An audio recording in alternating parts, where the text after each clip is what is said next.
بسم اللہ الرحمن الرحیم۔ السلام علیکم سامعین، انسان کی ہزاروں خواہشیں ایسی ہوتی ہیں کہ دل تو چاہتا ہے کہ اس کی ہر خواہش پوری ہو۔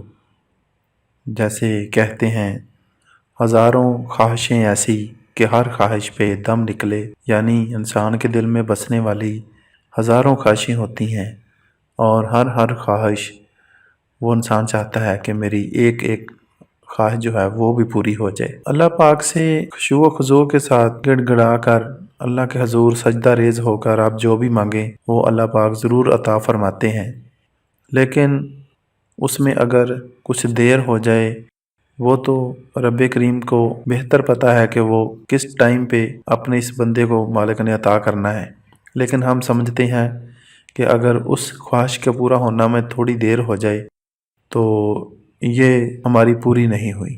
ایسا نہیں ہوتا، جو بھی اللہ کے حضور آپ مانگیں پوری ہوتی ہے، دیر ہو جائے جلدی ہو جائے، اس دنیا میں ہو جائے، اگر وہ اس دنیا میں مل جائے تو بھی ٹھیک ہے، اگر اس دنیا میں وہ حاجت پوری نہ ہو، آپ کی خواہش پوری نہ ہو جو شرعی اور نیک ہو، تو وہ آخرت کے لیے جمع ہو جاتی ہے، تو پھر اس کے تو پھر کیا ہی کہنے۔ اللہ تعالیٰ کی رضا میں راضی رہنا چاہیے۔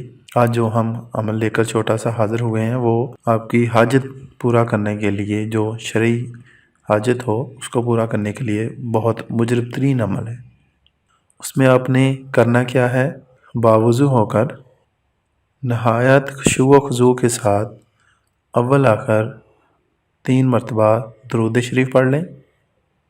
شروع میں 3 بار درود شریف تو درود ابراہیمی پڑھ لیں، بہت اچھا ہے۔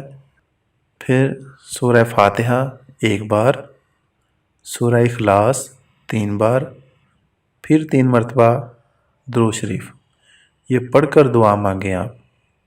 انشاءاللہ العزیز اللہ کے حکم سے وہ مالک بہت ہی غفور الرحیم ہے، رحمان ہے، ذوالجلال والاکرام ہے۔ مانگنے آپ کے تو مانگنے کی دیر ہے، اس مالک کے خزانوں میں کوئی کمی نہیں ہے۔ الحمدللہ الحمدللہ، انشاءاللہ آپ کی حاجت پوری ہو جائے گی۔ اگر آپ کوئی بھی فرض نماز ادا کر چکے ہیں تو نماز کے فرض ادا کر کے اس کے بعد جو دعا مانگی جاتی ہے آپ اس کی جگہ یہ دعا مانگیں۔ فرض نماز ادا کر کے اس میں اول آخر 3 مرتبہ درود شریف، 1 مرتبہ سورہ فاتحہ اور 3 مرتبہ سورہ اخلاص پڑھ کر آپ دعا مانگیں۔ انشاءاللہ العزیز اللہ تعالیٰ آپ کی تمام حاجتیں پوری کریں۔ تو دعاؤں میں سامعین ہمیں بھی یاد رکھیے گا۔